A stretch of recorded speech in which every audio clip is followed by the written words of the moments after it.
Hello and welcome back to the Altair campaign. I'm your host and GM Nineveh, and with me are Kathia and Scenarios. Hello, this is Kathia. This is Scenarios. Awesome. Okay, so last time we finished up fighting the Ice Frost Giant and the Ice Demons, and you guys had looted the bodies and received the next morning payment for that, but you haven't actually left, and you have not actually traveled back or divvied up that loot. So we're going to start on that, and then we're going to work our way through the rest of this season, through Sacred Time, and probably through Sea Season. I think we can get everything done. I'm very confident. I've been confident and wrong before on this issue specifically, but we're going to give it a try. Okay, let's go for it. See what we can do. All right. So the next morning, again, you've received the money from the elves. You have the option to stay for a while if you want to, in order to train with them or learn a spell. Otherwise, you'll just be leaving again. Let's leave. I was going to say, do you want to stay and hang out for a while? I don't have any reason to go back. Okay, let's go. So you need to go back to Altair. This is several days of travel. This is a relatively large armed group at this point. It's you, the Amelians. Several of you are at rune level. Several others are nearing rune level. There's a lot of obvious bling. You look like a serious party. You're not going to get ambushed by random bandits at this point, unless you go into Sancta Paulo, in which case all bets are off. It's desperate life in there. What if they're my bandits? Your bandits won't ambush you, I don't think. I wouldn't put it past them. Yeah. You can always trust a bandit once they've given their word. Cool. So yeah, it'll take you a few days. The one thing you do notice once you're on the move is that, once again, the forest has extended. So this whole area, I mean, you've seen on the map stuff, it's a relatively light, kind of mixed forest of conifer and deciduous trees, just a mix of them. That's relatively thin. It's patchy. There's a lot of open spaces and stuff every year around this ritual. Things have gotten more densely packed with pine trees and stuff, and that's true again. Whereas last time it extended out to about 5. It was basically the square, right? This time it's rolled out far enough to coat that hex and all the adjacent hexes. So it's 18 miles across. It's substantial, yeah. About 6 miles each. Yeah, it's substantial. Nice. So it's just a thickening of the forest. There's more forest than there was. So. Good. Yay. That's why I developed this character, so I could build a forest. Yeah, I know, right? Is that not everyone's ultimate goal in RPG, is to help restore the forests? Exactly. That's why we're here. So nice. Okay, so you'll leave that. It takes you a few days, but again, you're not gonna have any real troubles getting back to Altair. So you'll land in Altair. It is storm season, so the weather sucks, right? It's cold, it's wet. That's one big problem. It's not so bad in dark season when everything is frozen, as long as there's not too much snow to push through. Things are firm and solid. In storm season, things start to thaw. Things start, the snow in the trees starts to melt and dribble down on you. There's storms or wind. It's travel sucks, but it's uneventful otherwise. Once in Altair, you have some decisions to make. You have, this is a good point to V up your loot, rewards, and things, which I suspect you'll want to do. So we should probably look at the loot and then talk that out. I know you guys have talked about it a little bit in between the session, but I don't think anything was settled necessarily. Who would want polar bear skins out of this, and what would they do? Is that all going to go to Art Cora? Or just... So what ultimately would be made from those 2 polar bear skins are 4 cloaks, right? He's going to keep 1 because that's what you do. Will he be the one making them, basically? Yeah. But the other 3 are available. He would be interested in trading them for a share of other things, right? So if he wanted something that was maybe a little more than an even split, he would, let those cloaks go as part of that. Who would want cloaks out of it? There's 5 of us and there's 4 cloaks. Do they do anything for us mechanically, or would they just? They're heavy, so they're an exceptionally nice winter cloak, which is cool. They would provide on their own. They would provide a couple points of armor to your chest and abs if you wrap them around you or something like that. Heavy winter cloak blanket. Yeah, pretty much. They're very fancy, right? They're notable, which can be valuable. The only reason they'd interest you is because they're white, and therefore they fulfill one of your needs as clothing goes. thinking they might work really well for me as something on Unicorn back as I continue my travels over the years of my life. Not necessarily not an armor thing, not a piece of equipment for show, but just a very practical thing, but also one that's relates back to us. So I'm gonna assign one to myself. Okay. We got 2 left. I'm gonna give, if Sonaris is okay, I'm gonna give one to Elendor, who I'm kind of thinking is gonna travel with me when this is all over, but I don't know that. And I thought Sonaris said something about not needing one. Does Yagana want one? She wanders around. We could do that. How do you spell her name? Yegana. Yegana. Okay. I'm editing, so I don't have access to scroll up. I think I got it. So Nope, I you're did good. Artkora, Kathia, Elendor, and Yagana. We can correct spelling if we need to. Okay. The mammoth. Go ahead. In return, Artkora, since he's divvying up most of those hides, is going to ask that he be given the white bear skull on the ring. I guess. As We're most gonna of give him his the whole loot. ring. Is that worth white bear skull? I think we just give that whole thing to Artkora. Okay. If that's okay. If we must. Give the bear guy the bear skull. Let's talk to bears. That's what it does. So. Okay, what about the tusk horn? Were we thinking about giving that to the tribe? Is that the one we talked about? I don't think either one of us wants to be able to summon Halry, do we? I mean, I guess we could. Can we control them? No, it doesn't actually summon them. It just lets them know how you feel. It lets them know your emotional state. At which point, if they like you, they come, right? Like if so, that's how he was able to summon them, because he's a frost giant who's like, I need help. I am in wrath. I need assistance. And then they came. But for you, it might be a little different, So what do you think? A nice bonfire. I think we should give it to a temple, a tribe, or a clan. Unless you want to put it on your mantle. I don't think it'll fit. It's a whole mammoth tusk. I don't know. I think it seems like a tribal gift. All right. Tribe gift. Crystal snow globe, I believe, was a clan gift. And my main thought there is if the snowfall can help with the precipitation. Mm-hmm. Kind of hoping that one might be one. I think I'm going to give it to the clan because really it'd be a little more of an Orlanthe type thing, but since neither of us are, we can. But also the clan. Okay, so you can look at it over when I get done editing. The circlet for the head, you wanted that? Maybe. Or we just scrap it. I don't know if it'd do anything special or not. Yeah, it's cool. Is it worth anything on its own? Not much. I mean, it's too big for anyone to wear. It's not super display worthy. It would be worth some money, but not much. Yeah, I figure I'll use it to kind of circle my bear cauldron in the ground. Not only is your name hard to pronounce. Common spelling. Yeah, it's the common spelling. That's how everybody spells it. I haven't seen it spelled otherwise. I haven't taken anything yet, except for the one cloak. So, are the jade carvings anything special, or they just seem like the sort of thing we would probably cash out? They're probably worth cashing out. So, what do you think? So, Narish, you have any preference, or should we cash them out? Okay with cashing out. Okay, let's go cash. I always think I'm poorer than I am. Yeah.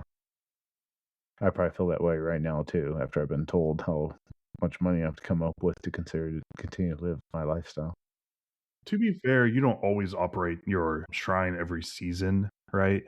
So seasons you don't operate it would make a substantial amount of difference. So can we just take the 374, or do I have to go bargain for that? You can get rid of it. Okay. You can just take it. Okay, so I'm put cash next to that. Okay. All right, so let's take a look at a payout here. Everybody's guaranteed 30, so I'm going to start with that. So if my math is right, we have a total of, hang on. I was going to add it in my head, and then I tried to carry the 11. 620 lunars. All right, so I've already split 150 out, giving everybody their 30. Artkora did pretty well, but it may be the best of us. but I should have done this part ahead of time. Sorry. No, you're good. It's all cool. So one thing I will just say, and this is just a bookkeeping thing. It's not going to affect anything, but just for the sake of it, Cora, like you guys will divvy up the cloaks now. You won't really receive them until like the start of season because he has to tan the hides and make them, and that's fine. It'll take time. Yeah, but I'm giving him the lowest cash split though because of getting the one ring. Yeah, he's the only person taking the one ring. I don't know if you gave him the one ring, but let's rephrase. The one ring to bear them all. Right, yes. The white bear skull ring. Yeah. So he's got that. Yeah. He took the only magical item for himself. I mean, he's the only person of you that took a magical item. So selfish. So it makes sense. Yeah. I mean, he's going to give it to his cult, but he'll get the renown for that. Just to make it easy. I did even him. 100 for everybody. That's 500. Then it leaves me 120 left. I just posted Nice on the Wikipedia. Okay. On the Wikipedia. On the wiki. On the wiki. Initial split. And I was nice and didn't give myself more than the other leaders, which is everybody, and kind of split evenly. Thoughts? Looks fun to me. All right. Any thoughts from Yagana, Elendor, or Artcore? I think they're good. They're not going to contest that. Artcore is the only one who really cares, and he already did what he wanted to. And he's actually, everybody's got,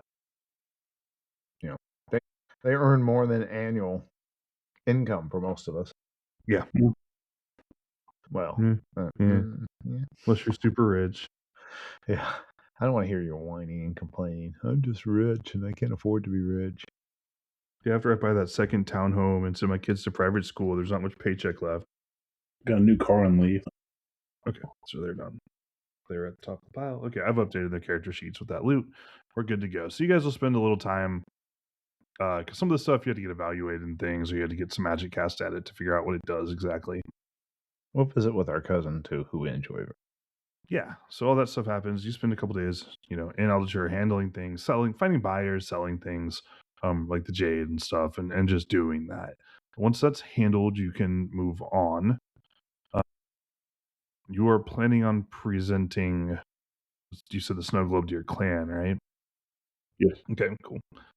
And we also have to give the mammoth tusks to the tribe. Right. So we have to go to both of those. Yes. So you'll have to catch the tribal fair, which you've already missed. Already happened. Yeah, you've already missed it. Yeah, it's already occurred. You miss it. You didn't miss it. I don't know what happened to it, but like I have memory hold that entire session. I have no recollection of running it. We didn't do a lot of the tribal fair now. We're kind of at a spot where I have notes, but I don't remember it at all. So that's not the best. I don't know why. But yeah, okay. So anyways, yeah, you'll have to do some you'll present your the magic snow globe to your clan chieftain. You'll have to go track down. Where are they even? Are they? Because I think it was in the Zerdarvos. So has she moved to Stag Shield? Yeah, she would have moved back to the Stag Shield now. We've done a full rotation. Oh wow! So we can stop there on our way home, or go down there afterwards, right? Are they the ones just straight south of us? They're just south of you. Yeah. Yeah, I don't have the map up right in front of me, but it's not far from me. Yeah, they're like due south. So they're our friends. We have a cousin married down there too. Good guy. So we can go off and do both of those. Yeah, so you can take care of this stuff over the course of the rest of it. So this will win you some acclaim, word will get around. Like you have some obvious trophies that you've brought and gifted to people that are, publicly displayed to some degree in different halls for clan and tribe. You have your own stuff. At the end of the year, you will get those like cloaks that are kind of flashy, that sort of thing. So you're definitely like building out your reputation there. The last thing for this adventure, really, other than the loot, is that at the end of it, you will gain a total of 5% of reputation between fighting the frost giants and then bringing back the trophies. So those are evidence, not just stories, but like that tusk right there. Like this thing right here, we took it from magic. One of those magic things that makes me think of always popping up in King of Dragon Pass. And we have the snow globe. Right? Yeah. Shake, shake, shake. Like the sphere of Valand. Yes. That's cool. Yep. We're awesome. It makes it snow if it's not snowing, and if it is snowing, it makes it snow twice as hard. But that's good during dark season and storm season. Get a nice snow layer on things. I realize we don't have a winter wheat crop in to cover in snow here, but Yeah. But still moisture matters. Yep. It can have other uses in emergencies or catastrophic situations. Being able to drown something in a blizzard isn't always a bad thing. It's usually a bad thing, but it's not categorically always a bad thing. Those Tusk Riders are out and being a pain. Hey, look at that. Sudden blizzard. Wyverns. Yeah. Yeah, what about wyverns? I don't know anything about wyverns. I don't want to talk about them. I don't want to talk about them. We need collaborator stories. You're the collaborator, not me. I think you're both in on it. So in any event, you'll be able to do that stuff. By the end of storm season, you guys will get the cloaks back, and we can go ahead and move on to just doing your storm season checks. So if you have any checks to do, I have already done all the NPCs while I edited an episode, so none of that needs to be handled, but you guys need to handle your stuff. All right, so add our normal 4 and then just do the ones we already had checked. Yep. If you have power checks to make them. Otherwise, don't. And I kept lists for everything, but you had them already for the NPCs, you said. I have a pretty good idea what everybody rolled. If you want to shoot me those lists just at some point, not now, just to make sure that I got every single check done, you can. But I think I mostly covered everything. I don't know what to roll anymore. Mm-hmm. I mean, the uncomfortable part of having to like diversify your character's interests because you have low probabilities of improving most of the skills you care about. Yes. Hey, my tribe went up. Your tribe? Yeah, loyalty. Oh, okay, your loyalty. Okay. Hey, I rolled 100. Good. Oh, good. For what? Insight. Oh, nice. Did not expect that to go up. Yeah, it's got a reasonable chance. They're getting pretty good, though. The skills you guys are good at are getting pretty good. Battle didn't go up. Yeah, I'm not surprised. It's good as I am some others. My Adraya lore went up, which is also not a surprise. Mm-hmm. I decided to put a check and evaluate, and it went up. Nicely went up. All right, here we go. The Worship Your Lorna skill. Most important skill. Yeah, I have 104 before bonus. And I just saw that on your character sheet. I was like, yeah, you're very dedicated to your Lorna. That's my highest skill before bonus. Yeah, well, my one-handed spirit. It might be your highest skill after bonus. It might be. I think it is. Well, I'm very sad. Oh, hold on, I got one more. I raised one weapon skill. Spear? Nope. Javelin. Bow? Javelin. Oh, yeah, because you finally threw a javelin at something. Nice. Hey, a 58 will get my scan. Nice. Oh, that's good. That's one thing that interests me. I looked at this about a month ago. I'll talk about it. Do not stop rolling. Finish your characters. But while I was curious about how I was kind of like, your characters both started out without a lot of bonuses to customize. You just had like cult and profession. We use the young character suggestions in the book, and you've been on every adventure together. You have been in about 90% of the same scenes over the course of the campaign. So I was kind of curious about how much your character skills diverged. And the answer is actually quite a bit, which I thought was interesting. There's obviously places where you both have gotten better, but like Scenarios just has a better suite of social skills, period. And a lot of those aren't even skills that she developed from her background. It's just play. Whereas Kathia has like a better suite of like combat awareness type, like listen, scan, stuff like that. It's just better on Kathia. And then obviously some of your combat skills are different, and Kathias are higher generally. Hey, my javelin went up. Right, good. To a 32. Nice, very nice. So you're a better fighter than Mardina. You throw a javelin better than Mardina. I actually improved more than I would have thought I would have. I managed to get a scan improvement with my 80% base scan, and then I rolled a 1. Nice. So I know 81. Yeah, my worship Yolorna is pretty good. So It is. It's higher than my bow. no. It is your best skill. I have this intuition, and I think it's true, but I'm not great at math. Bear with me. But I am pretty sure that your overall chance of improving a skill versus the number of times you roll it, or each time you roll it, is basically the same no matter what your skill level is, because you will succeed more often at improving a skill when you're bad at it, but you will get fewer checks in it. Like, I think the math holds fairly stable across the board because you're just those should just invert. They do, as long as you're only rolling for that As long as you only roll skill them once. Yeah. once per session. But Right. the more often, yeah.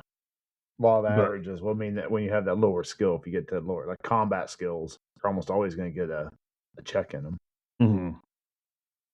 Yeah, but I think the difference is smaller than it looks like just from like glancing at Yes. it and being like, Yes. oh yeah, like I think it evens out more than you might expect, which is kind of cool.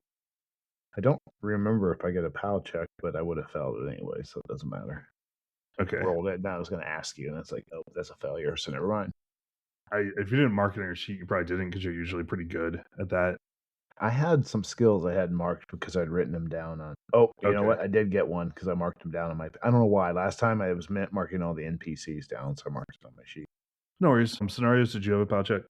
I paid the 25 for the shrine. That's how much it is per season, right? Yeah.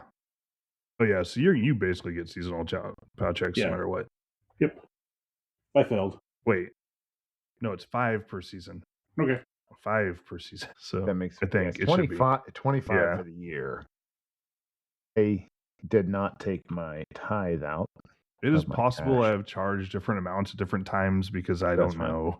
I don't Yeah, know that's who fine. I am anymore. I'm a fraud. I think you But- get 20 or 25 when we first started it, but I think that was the idea. At least we could reasonably say it was to get it going, and then after that, it's 5. To I keep it think going. so. And then I think at some point I went back and relooked and was like, oh, it's supposed to be less, and I Yeah. changed it, but I can't remember.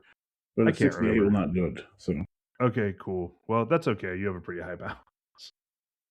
Do you want to sacrifice a point of it to get another rune point? Okay. may as well. You could do that at some point here. If not technically in storm season, then in sacred time at least, but I think you'd be fine regardless. Might as well get that 9th point. You're gonna get another POW gain check in Sacred time. Sacred Time, or do you automatically get a POW gain now? So Sacred Time 1609 or Sacred Time 1610? Neither. Sacred time exists outside the calendar. Okay, but which do we usually label it as? So we usually label it's the end of the year. Yeah, label it as this year's one because it's the end of the year. But technically, Yeah. sacred time is always sacred time, and technically it's outside of time because the world is weakening, and also every sacred time is also all sacred times. So Yeah, you get but- all that. I was just mostly thinking that I need to put it down on my sheet of paper because otherwise, if I don't, we only do a few rolls. But it's like, nope, I need a sheet for it so we can look back and go, hold it. How bad did I roll for us? I get you. I need Okay, to so resummon my salamander. I don't know if I have time in storm season, but I would probably have to ride out to my shrine to do it since it's a medium salamander. right, might be better off doing it during sacred time at this point. We're pretty deep into the season, That's fine. or during sea season. Excuse me. I mean, I could go out there during the sacred time. Yeah, it's dangerous to travel in sacred time.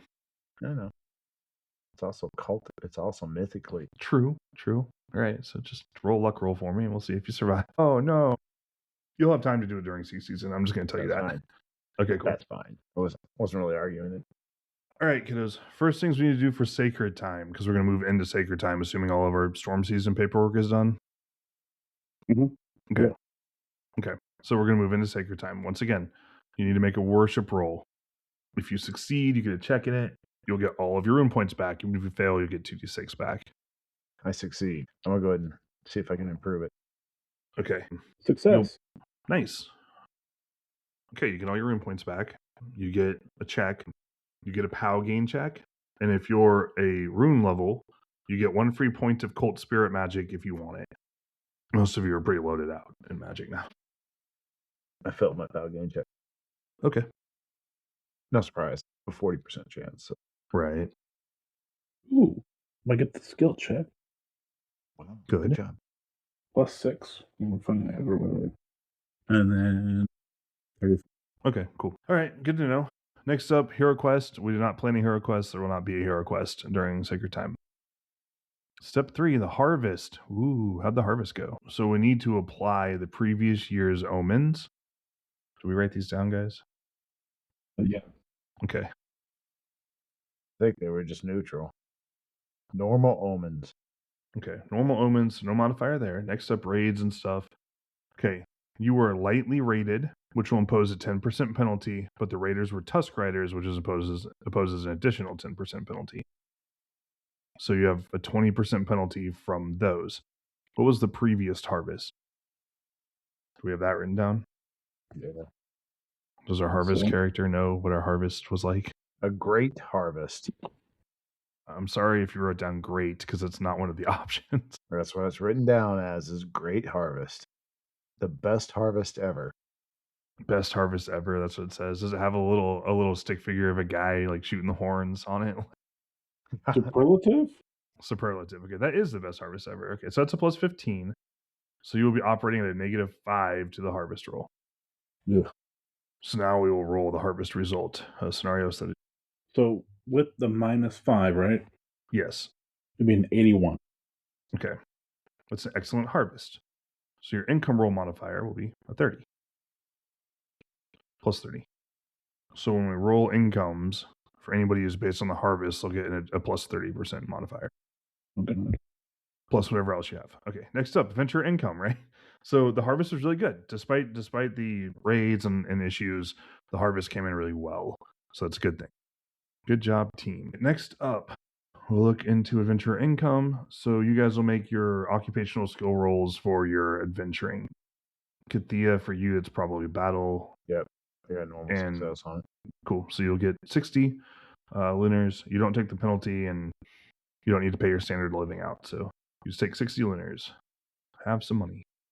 Scenarios, you will need to go through your hides with your manage household skill and make sure you tell me which one is the tithe that does not get tithed because your shrine is on it. That way we know, because it might matter. Like if it gets a different result than the other ones, like a crit or a special, it matters quite a bit. Yep. I'm just going to roll that one first. And based on my calculations, I think I've got a 220%. Okay, that sounds about right. 30? That should be a special. Okay, so a special on this roll will do more. It'll give you 50% more on that hide. So instead of making 40, you would make 60. And my second hide was also a 30. Okay, so that would do the same, but you'll have to tithe half of that. Hide number 3 was an 01. That's a crit, so it'll double. 80 to 80, yeah. A 14.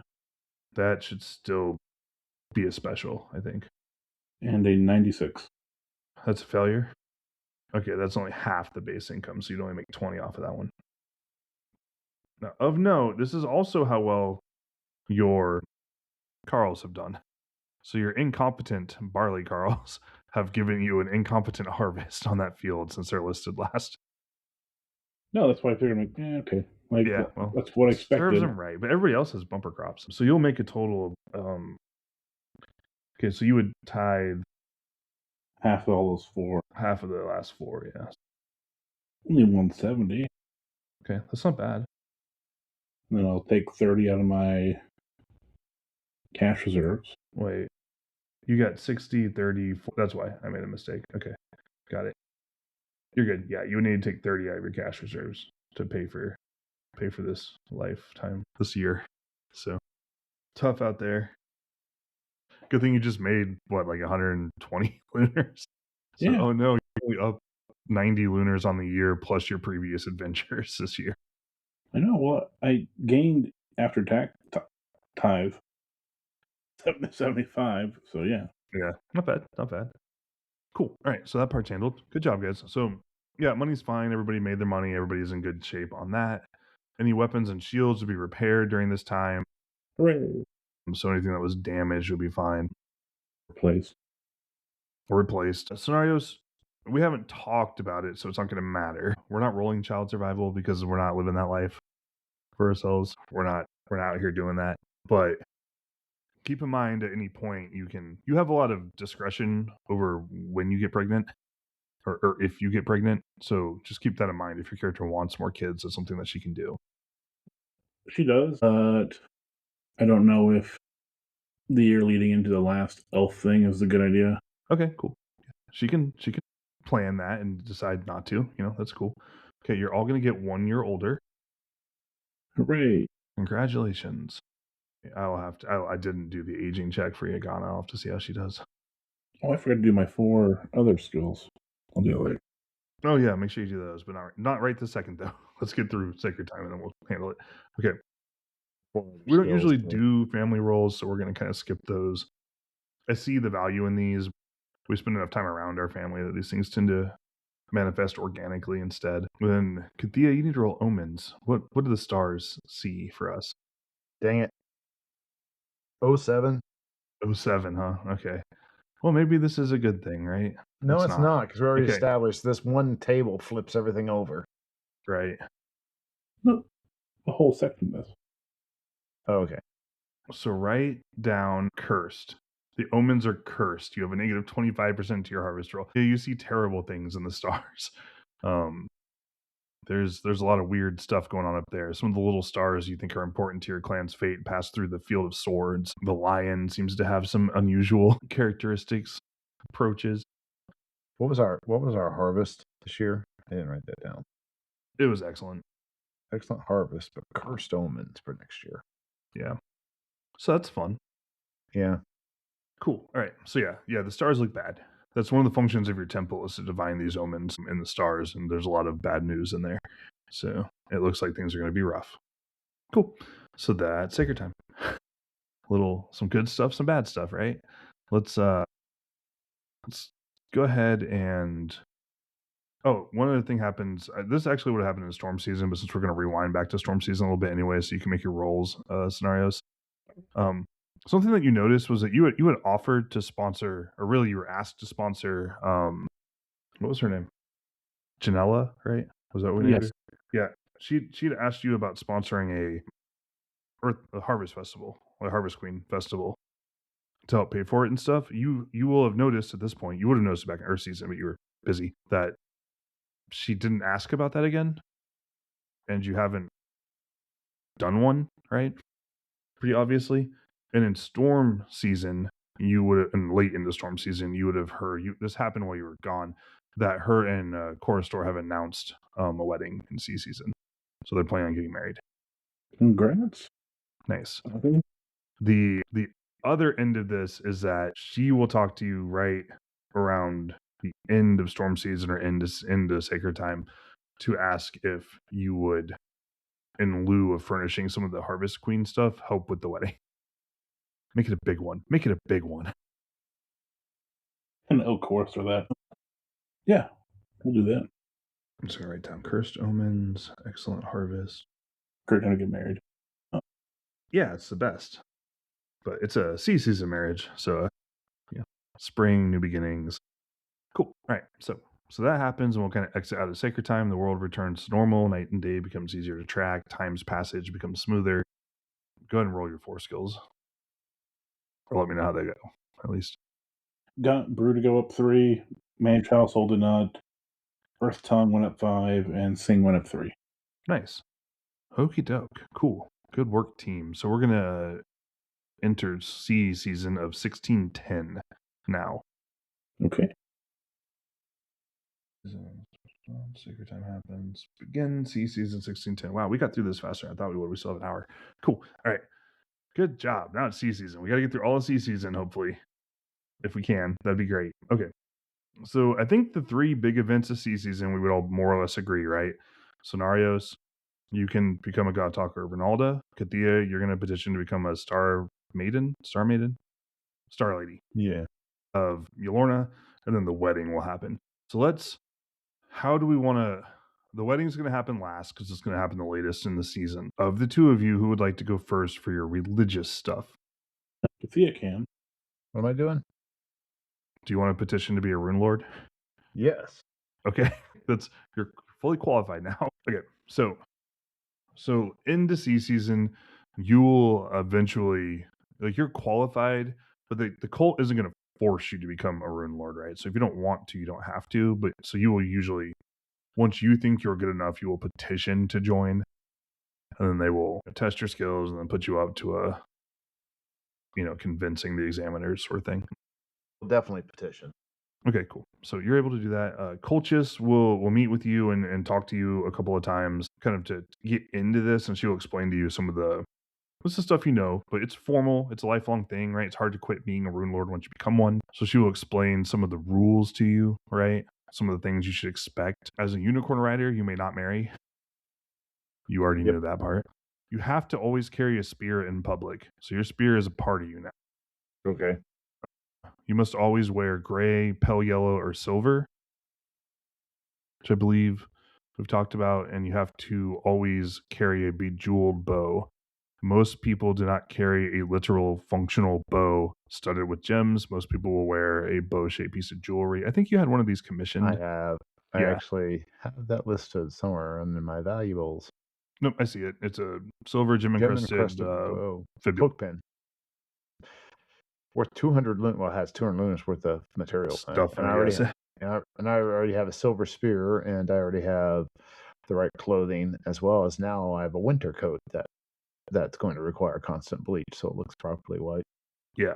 So there you go. It can fade to gray. It's fine. So it's gray, yellow, or silver are the things you can wear. You have that cool fibula. They would have presented that to you because you commissioned them to make it. So you would have gotten it late in the year. I think you commissioned that at the tribal fair. Yeah, maybe I did. Awesome. Right. I'm dredging a memory up from the deeps. I don't remember having that conversation, but I remember its conclusion. So cool. I think I remember having the conversation with you saying you should get this ready. It's like, oh, okay. Okay, cool. So yeah, you've got that done. So you have all the stuff you kind of need. There are some rules that you have to follow. You must aid and protect all Chalana Alray healers, all Earth cultists, and all women in peril. Okay. If they're in danger, you have to protect them. You have to try and help them. Get them out. If they fall in a pit, you got to pull them out. If they're being attacked, you have to defend them. You may not show. My cousin can call on me directly for support, and I don't have any ability to say no. No, she can't compel you into dangerous situations, but if she finds herself in one, she can make you come help her. Yeah. Like, there's a fine line there. Look at me, I charged here, and now I'm in danger. Come save me. Yes, that would work, but she can't make you go into Snakepipe Hollow if you don't want to. No, I know. It was a joke. I know. Other stuff, you may not show mercy to darkness creatures. You can't be merciful to them. You may never torture a human or an elf. You are allowed to torture darkness creatures, but you don't have to. Yay, that's You're not nice. Compelled to, but it's on the table. You can't be merciful to them. You can't. If you need to do something to a troll in order to get what needs to happen, you have to do it. You can't back off because you feel bad for them. So keep that in mind. Lastly, she explains to you, as a star lady, right, you have to spend as much time under the night stars as you do under sunlight. Okay. And these are all additional restrictions in addition to all the restrictions you already have as an initiate. Of note here, this is not a one-to-one every day you need to be 50-50. Right. Just generally speaking, right, you need to be out at night quite a bit, and it needs to equal the amount of time you spend in daytime, which means that during downtime, you're probably going to spend a lot of time on night patrols. Yeah, that's what I was thinking. A lot of night patrols, a lot of sleeping out at night under the stars. Yep, cool. So all that stuff is stuff that you need to know about and keep track of and do properly as you go about your life, assuming you become a Rune Lord. The skill testing is pretty straightforward. You demonstrate that you know Ignite, Light Wall, and Heal, which you know. And if you don't, I'll let you rearrange your magics because you would have known about these. I have to go I think I dropped Ignite at one point because I think I had to. For the Eldrya thing, yeah. So do I have to drop that now? Being a lay member of Eldrya? Yeah. Let me think. I replaced Ignite with Food Song. Right. I can go right back if I have to, because I'm not going to. I enjoy being a lay member of Aldria, but I'm not going to let it stop me from becoming a rune. There has to be a way, because elves can worship Yolorna. Maybe they have an exemption. So I can get one too, right? Well, you're maybe not an elf. I don't know, but maybe elves don't that do follow somebody like Yolorna step away from the direct Aldria worship. Maybe, but she's a very popular war goddess among the elves. Let's put a pin in that for now and say that at the very least you do need to know Ignite still. So you'll have to find a space for it or drop something for it. Okay. I'm not going to charge you because this is something you actually know the spell. Like, you just forgot it. So you just. Let's see. Oh wait, hold on. You only need to know 3 of the 4, so you're fine. Okay, you're fine. So light wall and heal will cover it. You don't have to have Ignite. That's why. Okay, that's why it wasn't a big deal. We probably checked it at the time, All but right. this game has hang on. gone on too long. Yep. What do I have to know? You have to have at least light. You have to have 3 of Ignite, light wall, and heal. Ignite. Well, Are you missing a bunch of these? Yeah. We didn't do a good job of preparing. Let's talk a little bit. I shifted, but I surely would have had time to do this. Yes, before. That's what we're going to go back and do a little work here. Okay. So because you would have known this, and we have talked about this for a long time, but we did not talk enough. I think I just, and that's at least partially on me. So you have light. That's good. Yeah, have light. How expensive light wall? Mm-hmm. I feel like light wall is like a 4-point spell. It is. It's a big one. And heal, which I don't have. So I'm going to drop Food Song for now. We'll figure that out if we have to. Makes sense. That gives you a point. Because I'd rather go ahead and take my Ignite. Okay. Practically. Right. Makes sense. Yeah. Because light wall is so expensive. It is. It really is. You have a multi-missile you basically never use. Yeah. So let's do that. Remember that if this works, you're going to get an allied spirit who will presumably know some cold spells. So I'm going to dump the multi-missile and take a heal too, since that's the practical level. Right. Okay. Now you just need to figure out the rest. No, I think I got it. You have light wall? No, I took Ignite. Oh, because you got Ignite. I already had light. So you have Ignite, heal, and light. Okay, got it. Cool. Yep. Got it. You're good to go. Okay. And remember, you still know multi-missile. You just have forgotten it, Yeah. That's as far as being able to use it. Now. I got Food Song and multi-missile. I just put forgot next to them. Right. Yeah. So you still know them. You just can't use them until you spend some time brushing up again. Okay. Cool. So we handled that. That's pretty easy. Pretty straightforward. Did I? Oh no, I don't get the charisma bonus out of this whole adventure until after we're complete in a year. Until after it's complete. Yep. Okay. You are human. Good. Okay. We are waiving the power requirement because it's a RuneQuest 2 artifact that only shows up in this cult and no other cult. Yep. So we're ignoring it. I don't think it's correct. Yep, I agree, and not just because it's me. Right. You have a charisma of 18 plus. All these things are demonstrated through your testing, right? You're being tested just to show that you have the skills. You know these spells. You have a 90% in a spear attack. You have a 90% in a missile weapon. You have a 90% in another weapon, which your shield counts for. You have a ride, and then at least one of an additional cult weapon, track, camouflage, hide, or climb, I believe. Go through those again. I'd hear the distract. Nope, you're good. So I know you have ride unicorn. Yep, I have ride unicorn. Corn. And I have worship Yolorna. Yeah. Why is camouflage in here? I had camouflage isn't a skill in this edition. One-handed spear, medium shield, composite bow. So that's 5. Yeah, you're good to go. I think also we have to remember that for the longest time we were working off of a cult write-up that I made because this book hadn't been released. So any weird discrepancies we're going to push. But why is camouflage in here? It shows up in the Star Lady description too. I hadn't caught the one. I caught the one in the Priests, but I hadn't caught the one in the Rune Lady. So they mess that up twice. Camouflage is not a skill in Runequest Glantha. When this book came out, this hadn't been a skill in Runequest Glantha for like 7 years. That's disappointing. All right, cool. So that stuff happens. You pass the skill test pretty easily. You have the skills. They know this. You are on paper qualified. The deeper question, and this is one that's going to be attended by Colchis and also by, I'll look up their names real quick because I forgot them. Like a fool. I'm trying here. Okay, so Alla the Silver, who you've talked to before, she's a rune lady. Colchis is here, and then also Star Lady. Huh. I'm gonna fix that real quick. All of Silver's here. Right. Coaches is here. Okay, hey, Scenarios, what is the name of your friend who you're helping get married? Not Chorustor, the wife. Janella? Damn it. Okay. What?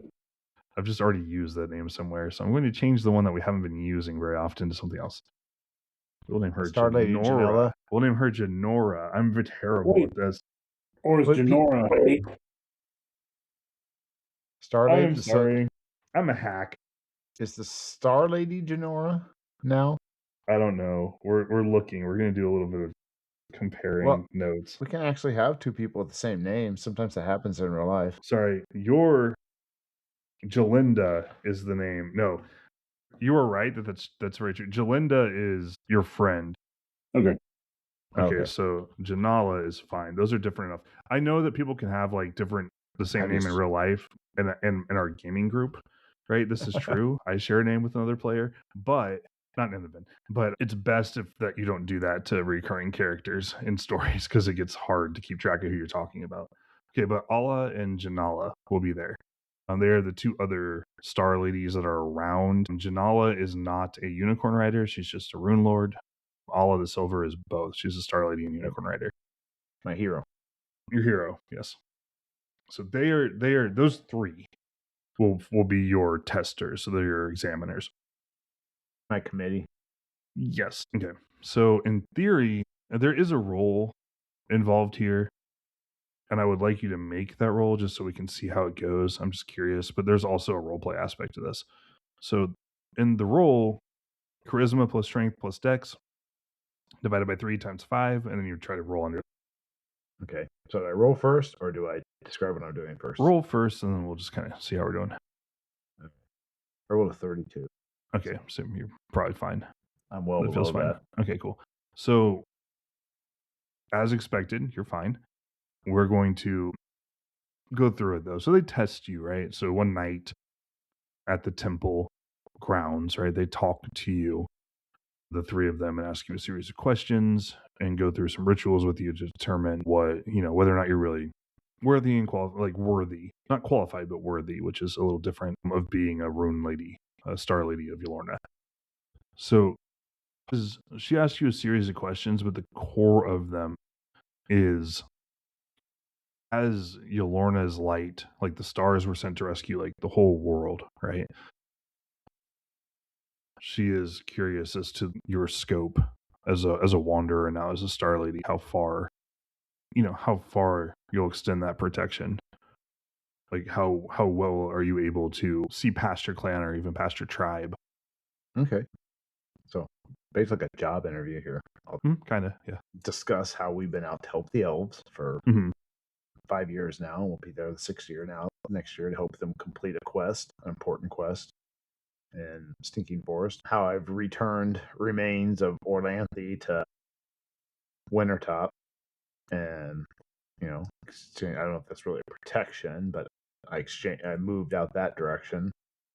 I felt a calling to go out and see parts of Prax and Pavis and such. I know it's not going to come up with it, how she has started to transition from being clan central to a little more tribe focused and even thinking beyond it.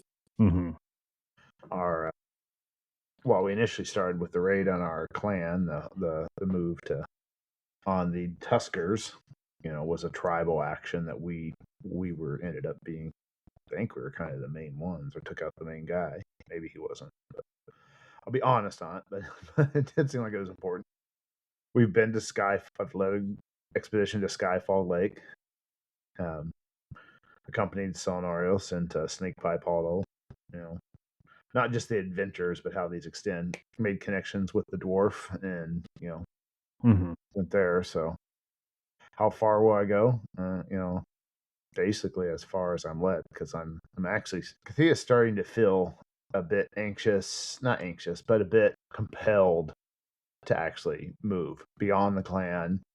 And even is thinking now, no, the tribe isn't it. It's going to be beyond the tribe. It's going to be wandering as far as the Zolafel or further, and as far south as Tiortland, and far west is the Gray's Lands, and up into Harsh proper. Right. Okay. Makes sense. She wants to see the world. Right. She feels a calling from her goddess. Makes sense.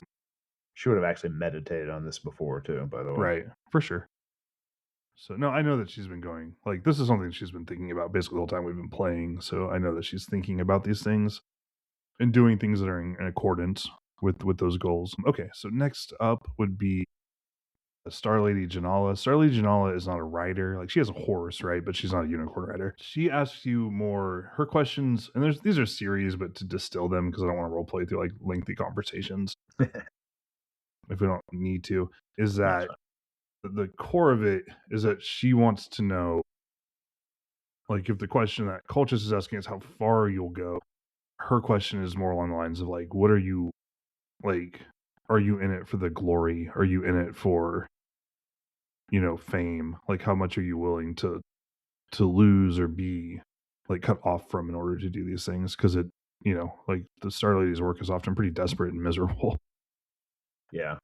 No, she'll admit that she definitely enjoys that what she's done to this point has given her higher status in society.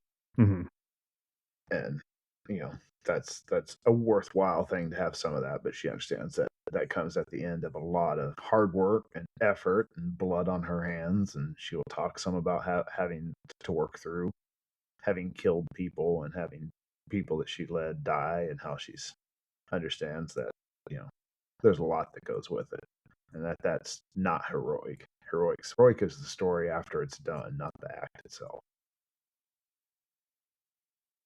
No, that's cool. Makes sense. So Ala actually doesn't, she talks to you alongside both those conversations.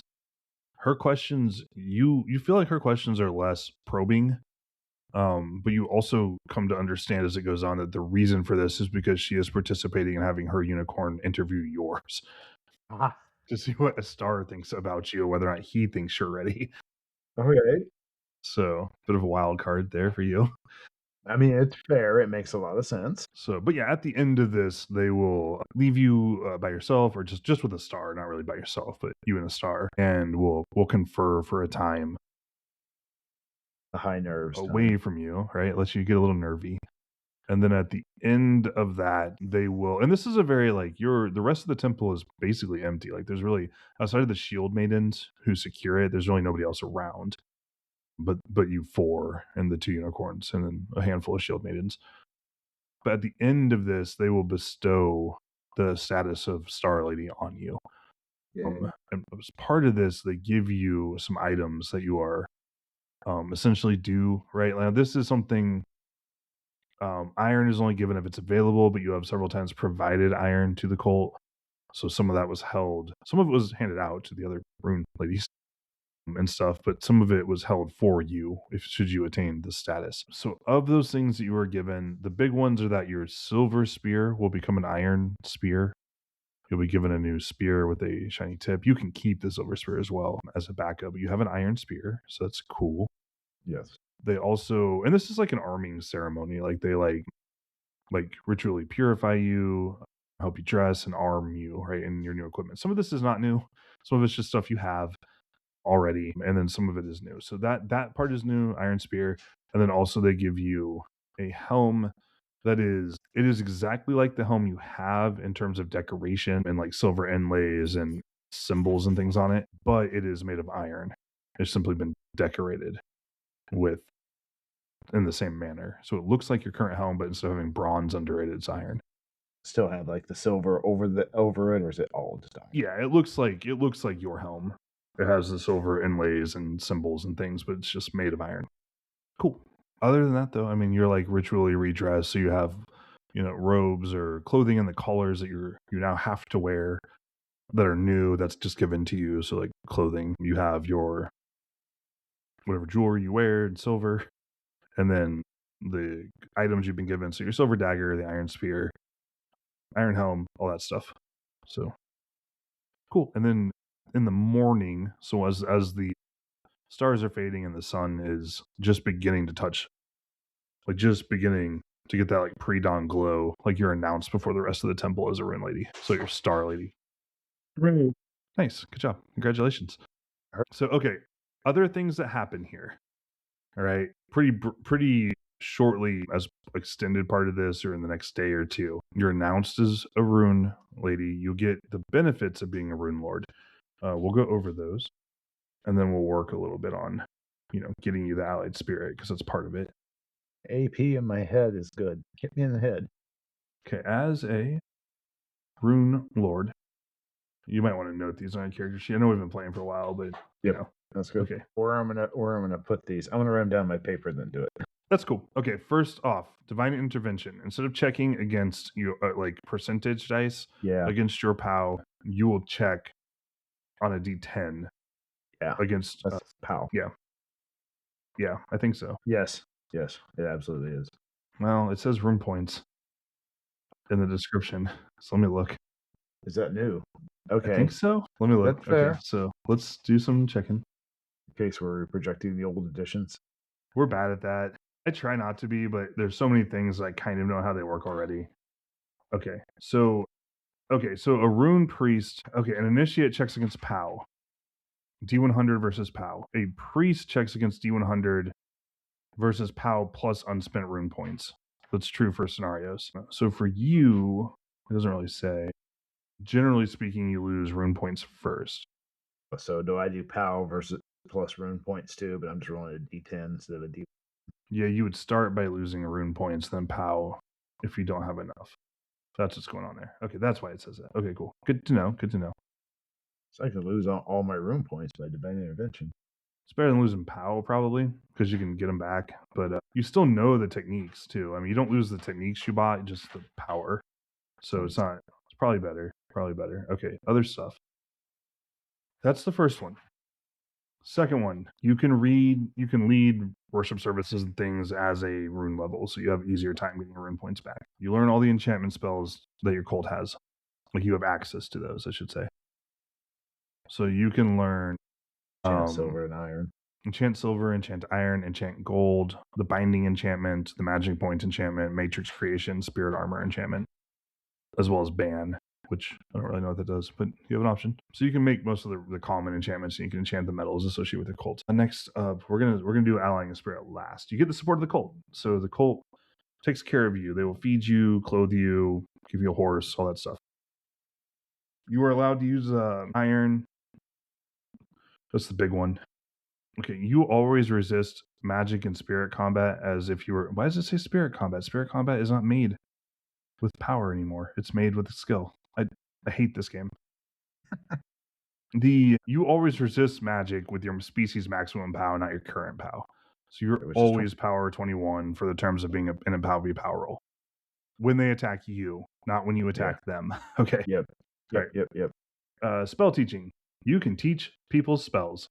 Yay. Spirit magic, you can teach them spirit magic. So you have that capacity. Further, every year you can learn a point of cult spirit magic at Sacred Time if you want. You get free training in your cult skills. So any of the skills that the cult offers you, you can train for free. Additionally, if you want to, in addition to the job you already have of Thane, you can pick skill checks from the Noble Occupational Skill list. So I can pick my read right. Yes, that will help you. All right. Last thing, some things that you have to do.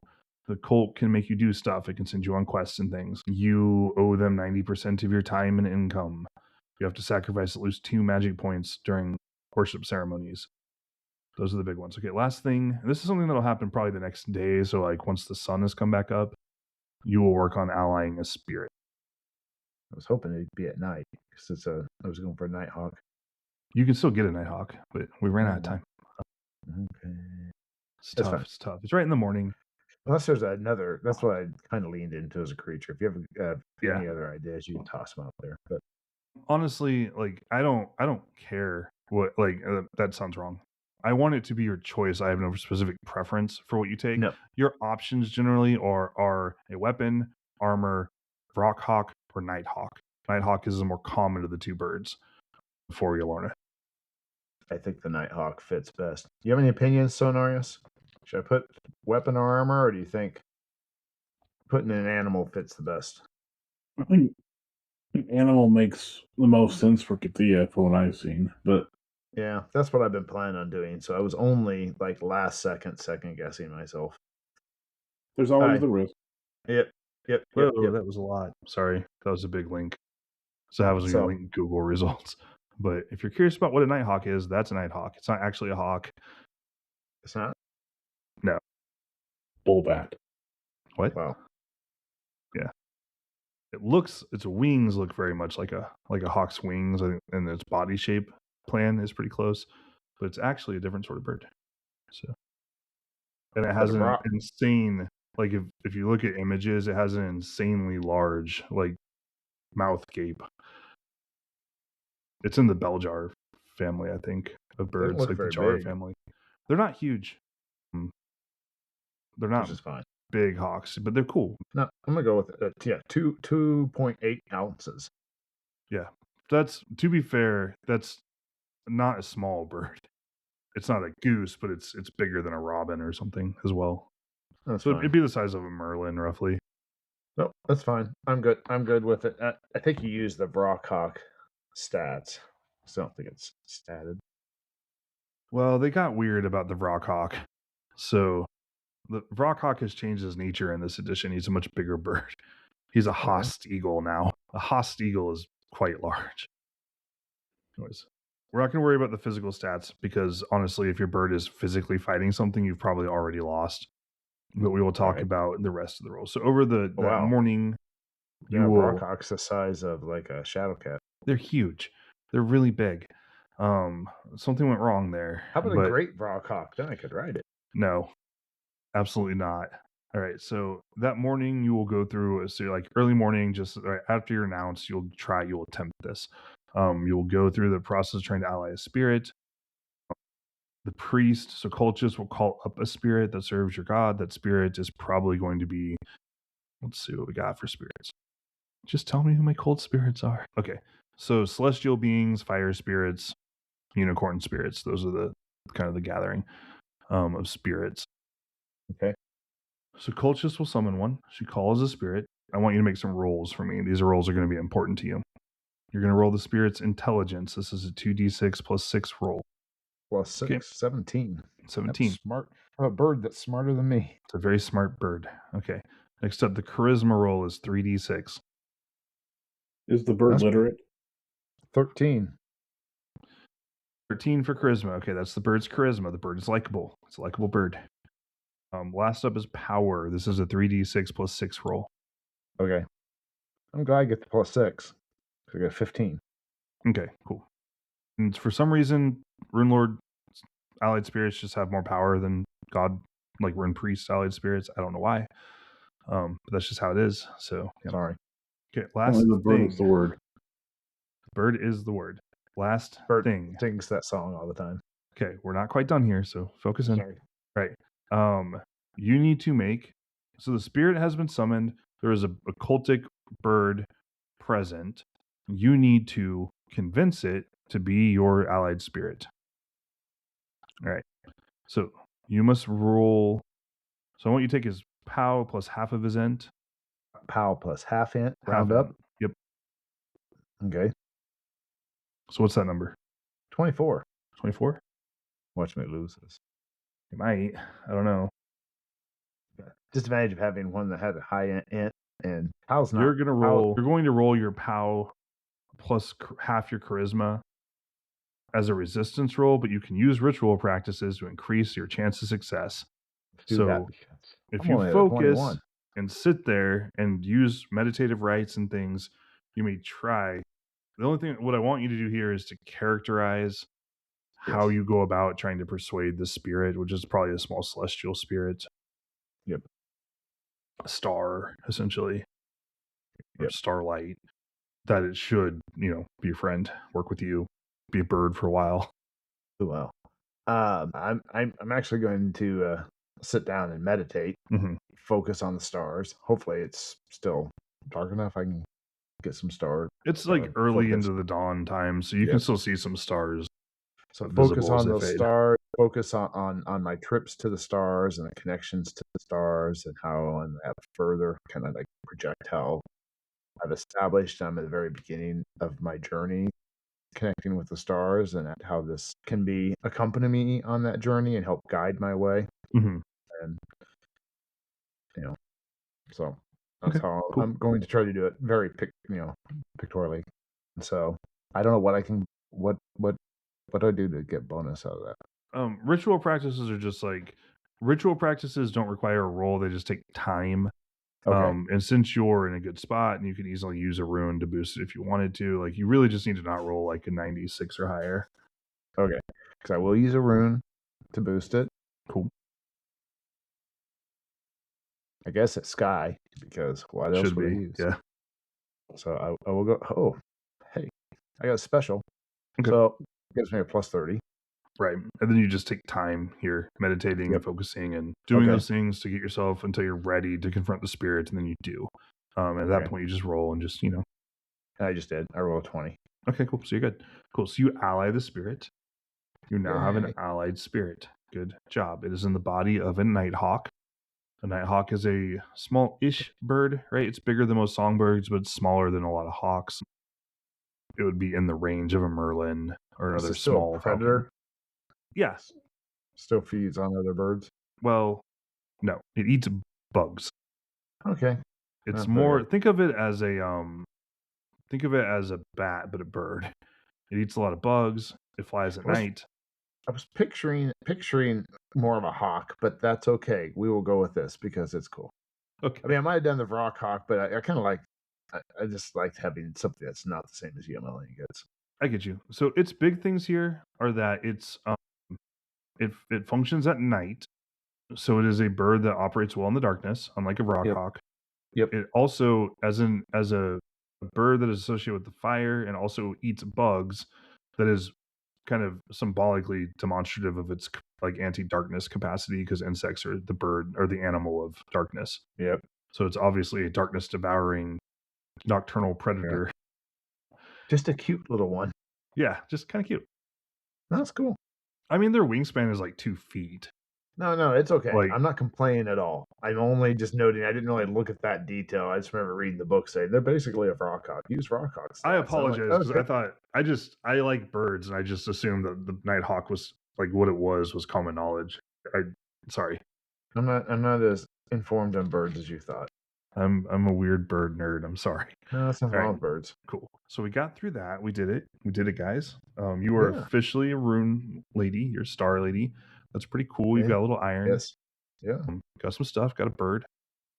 You may name the spirit, and you don't have to do that right now, but you may do that, and we'll work on doing some of the magic and stuff for it, but not right this second. Yep. Fair enough. Cool. Okay, because we got other things to do. Additional things to do. Let's see. That part's done. Good. So this means not only do I carry a spear around all the time, but unless there's a special reason, I have an iron spear with an iron helm on, so it bounces. Yeah, it's pretty obvious that you're rune level. Cool. And all right. And you're learning. Yes, those two things are very obvious. Okay, next up, scenarios. Yes. You have an opportunity here if you choose to do it. You do not have to. You are currently a god talker of one. She is a grain goddess. Now that you are at that 5-year mark and you have children, you may become a god talker of Ernalda as well. This will not change. The big thing it will do for you mechanically is give you access to Ernalda's enchantment spells, which are the Expel Matrix, MP Matrix, Spirit Binding Matrix, Spirit Armor Matrix. You could build those if you wanted to. It gives you access to those. Socially, it gives you just a little more clout because you're into a broader cult. It doesn't change any of your other mechanics at all. It doesn't change money at all. It's mostly a status move. So yes, Okay, cool. Makes sense. Okay, so you have some a little bit of work to do. This is going to be easier for you. So, as it so frequently is with this cult stuff, but the way it works for you, I gotta dig it up real quick. So, for you to become a God Talker of Ronaldo, pretty straightforward. There is no particular work that you have to do. As an earth, you have to qualify as if you were an earth priestess, right? So you have to do those things. You already meet all the skill requirements and stuff. One thing that Arnalda has is that anybody who qualifies to be a wise woman can just become one. There's no caps on that. Like, as long as you're willing, you meet the skill requirements and you are willing to pay the money every year, you're just allowed to become one. I guess I'm willing. Yeah, so it's pretty straightforward. So you'll go through some rites. They're very similar to your Pelora rites, but they're more straightforward. You're already a god talker of a related goddess who is essentially a subcult of Ronaldo anyways. So this is pretty straightforward for you. You will spend some time in the temple. You will go through some rites with your mother, right? And she will sort of affix that status to you. This is not a big change for you. Is there anything you want to do for this to mark it or commemorate it? Is there anything questions you have? It's much more straightforward for you. You're already a god talker, so this is a much smaller step up. I've seen, even beforehand, I'll talk with my mom about it. Because there's been that talk of, or thought of, go to Alderchur and become a part of their temple. But I'm not leaning towards that because it doesn't feel right. But I figured she'd give me an honest assessment of her thoughts on it. But becoming a full priestess. Even if not this year, down the road, but yeah. Yeah, it's tough. She can talk to you about that. She'll tell you that usually what you would do, and you know this stuff already, is most people who become priestesses of Ronaldo do so for their clan. Obviously, that position is filled for the foreseeable future by, your mom. So you've been kind of like to be fair, she waited a long time to become a priestess, right? Because her mother held the position for so long. So sometimes it's just a matter of patience and waiting. There are other things you could do, right? You could she'll point out the competition Aldature is often pretty fierce because it's a big temple, and so there's a lot of jockeying for position, especially among the Princeros and Vanteros. Which I probably ignored. Say that again, please. I probably had ignored. Well, you'd have a harder time. Yeah. She would of those. I mean, obviously, it's a larger temple with more resources, so it's a harder climb, but a higher peak too. But the Alone Temple, she'll point out, often has an easier time of things because let me look at the map real quick. Find it real here. The Ahmad tribe, they don't farm a lot. They have a couple of war clans. They have a lot of herding going on and hunting and fishing. They don't do a lot of farming. So that tribe does not produce a lot of Ernaldan priestesses. The Bakad, hold Alone, and they do more farming, but they're still more, the Eastern tribes are more rustic. So it would be easier probably to rise there, but it's a smaller temple with fewer connections. The Ahmad and the Bakad also just have much smaller populations than the Princeros and Vanteros.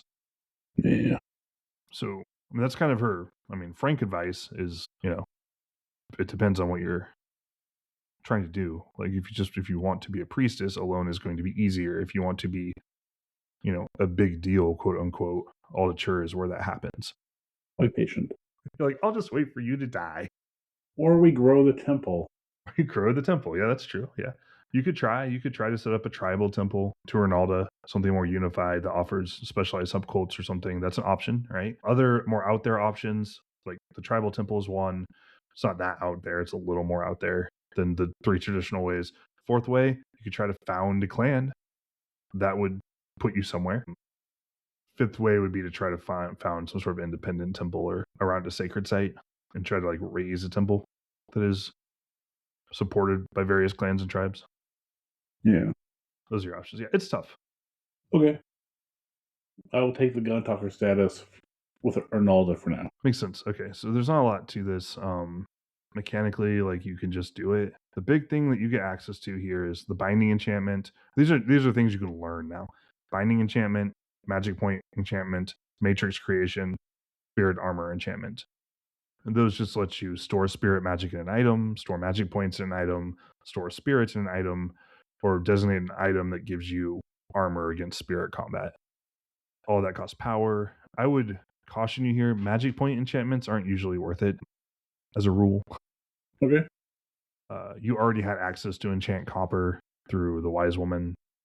That's just one of the spells that Pelor gives you anyways. The Grand Goddesses always give you that. So, cool. All right, so you go through the rites there and you leave with a slightly expanded connection to Ronaldo, a slightly broader understanding of your role in society. That's kind of where you're at. All right. Cool. Good job. Success. So, yeah, you're basically transitioning like, I'm a God Talker of Pelor. I'd say, well, I'm a God Talker of Ronaldo. It's almost exactly the same thing. No, that's good. All right, neat. Okay, other things we need to handle. Let's do a little wedding planning to kind of finish it off. We'll have to do the wedding next session. If we get through 5 of the 6 things I want to do tonight, that's pretty good. I knew I was being ambitious. So let's see if we can get through this. Okay. Your friend, whose name we have established to be Jalinda? Jalinda. We'll find out. Why are we so bad at this? I never wrote it down. Jalinda, yeah. Okay, you're right. Jalinda. Write it down again. Have to write it 50 times, maybe I'll remember. And chorus store. Okay, so it's seed season. People are planting, people are shearing. These things are happening early in the season. As people are getting things done, it starts as you go further into seed season. It starts to taper off. So there's more free time, and Jalinda has some people helping her. So they are doing things like they're weaving like garlands of flowers and stuff like that, and doing some other work. She's mostly, and she has a plan, right? She's getting married. She knows what's up. She's leaning on you for some specific help to fund portions of this stuff and to help her prepare it. So the big question is, how much money do you feel like putting into this? More than I probably should. Okay. Well, one of our clan virtues is hospitality. It's true. So I figured we would host it. Okay. I will push for Orobrast, their chieftain, to be able to do some of the Orlanth aspects of the ceremony, like leading that. But I will see if I can do some of the Arnaldo stuff and leading that, if my mother would allow it. I want you to make an intrigue roll for me. Making mistakes already. Success. Okay. It does occur to you that if you're involving their clan chief on one side, it should involve ours, I know. Fine. So you can have, your chieftain. Sablefur. Yep, Ara. You can have Ara Sablefur do the Arnaldo stuff. And that would be useful, right? Because there is some echoing there where it just says like, Jalinda and Chorustor represent both your clans and also Orlanth and Arnaldo. Then also your clan leaders are representing your clans in Arnaldo and Orlanth. And echoing that marriage, which would be useful if you're trying to, bury the hatchet, so to speak. Cool. Which is Chorustor's goal. It is partially Jalinda's goal. Chorustor is a good guy. By the way, I'm here if you need help with this, but what help I can be. Though I like him and I'm happy that he found the marriage he wanted, and I'm sure I know her because she's in our clan, and I assume I like her well enough. Yeah, she's fine. It's fine. I mean, in the end, he ended up with a better match than he could have had, right? Yeah. Feeling the scathing look the mic. Well, I'm debating, like, part of me's thinking at least 60 lunars. If that's too much, or... The needle you want to thread is that if you give too little money, that looks stingy and like you don't really support it. It's insulting, right? If you give like way too much money, then it becomes more about you and your generosity than about the ceremony, right? 60 lunars is the amount of money it takes a free family to live for a year. I know. That helps get them established. I know that's a bit, but at the same time, that way I'll write an anonymous check. I don't care. I'll buy one set of their china that's registered. Sorry's R Us. Now that you're Bed Bath and Barntar. So is 60 too much? Probably a little. Okay. Probably a have little. that. 30 or 40? Let's go 40. How much should Average I be high's worth. How much should I be giving on this, or do I have to give anything? You don't have to give anything. As part of their deal, she was asked to sponsor some of this, so she's putting some money in. And that's kind of a thing, right? Jalinda is a member of the third prominent bloodline of the clan, but it's the weakest of those. It's the oldest, but also the least powerful right now. This is a bloodline transfer inside the clan to support. Yeah, she has asked scenarios to like be visibly publicly in conversation with her a few times, take her to Aldature once to help sponsor her wedding. These are just things that are like transferring some standing to her family, which serves Scenarios' purposes, but also Jalinda's, and also of course yours. But it is a little transactional too. That's what weddings are. The tribal queen. Say that again, please. I'm sorry. Invite the tribal queen or one of her entourage. Okay, cool. Given the unification aspect of it, that way we kind of have that tribal blessing on this too. Okay, makes sense. Cool. All right, you can definitely do that. You send a message or a messenger. You will eventually get word back that she will send her herald and diplomat, whose name probably needs to go up on the wiki at some point. Maybe we talked with him before. I know, and I have it all written down. I just don't have it all written down. Visible space. Darko? Darko? Is it Darko? Or like Darko? Donnie Darko? Darqo is how I wrote it. That doesn't sound right.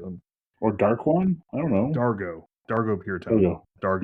Yeah. Dargo. Yeah. Okay. Yes, him. Dargo Puretone, the priest of Denander, the herald and diplomat. She will send him, since it falls under some of his remit there. Like he serves as a diplomat and witness and songsmith and poet. So he's a good match for that work. And for fun, I will ask you an order I saw the wedding.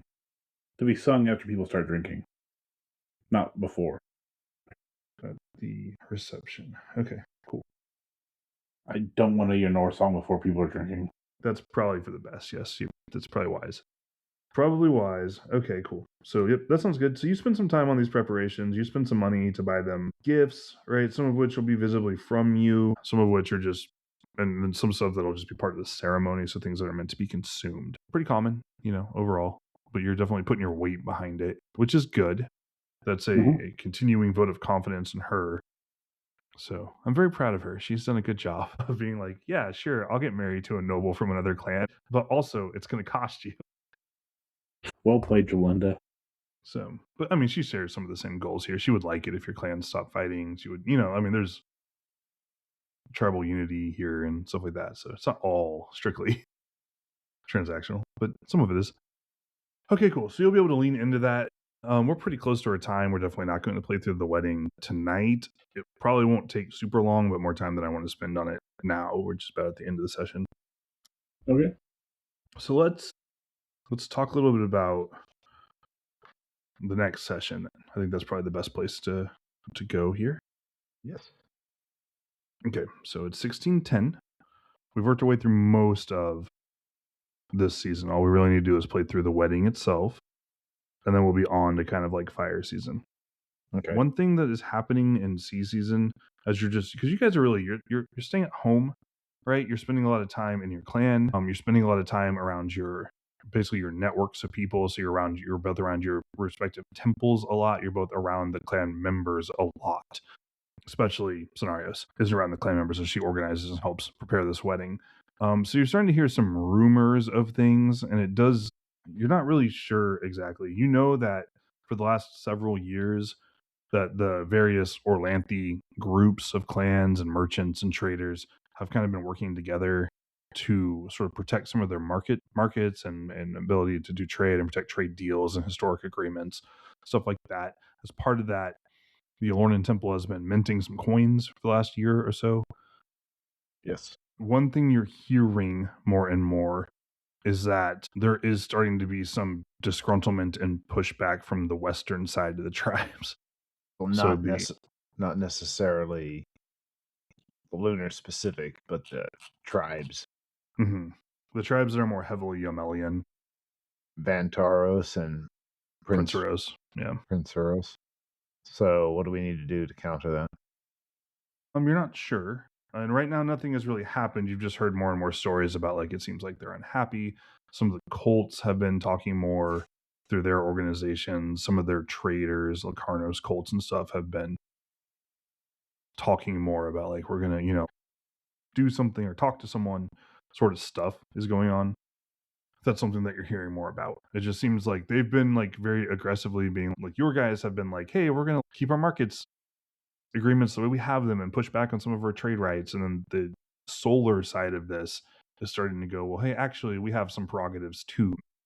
And that's becoming more of a conflict. It's an argument. Something I would definitely make sure to talk about with coaches, since we're the ones doing the money printing. And Corestar, who's the one that got us started on it, and my coach. Right. I was thinking, interestingly, out of the happy couple getting married, I think he and I become pretty good friends. That makes sense. You've always been, like, very pro Corestar, so, like, I can see you guys getting along. I tried to help him in the whole thing, marrying to our cult or clan, yeah, clan. Whatever. So no, that's cool. So, anyways, that is a bit of a rumor that's going on. I'm sure that there's no reason I'm mentioning it now for next session, and we'll probably just do the wedding and nothing else. No. So, just a note. Remember, I don't think it meant anything, but I did go out and see season to spend time at my shrine. That would 100% happen already. By now, you've been around. Yep. We've been through most of the season. You would have handled your shrine. You could get whatever checks you usually get from that, and you could restore your elemental. Okay, sounds good. Cool. Yep. Good. Okay. Cool. So I think we're gonna put a bow around this one. I think we're pretty much done here.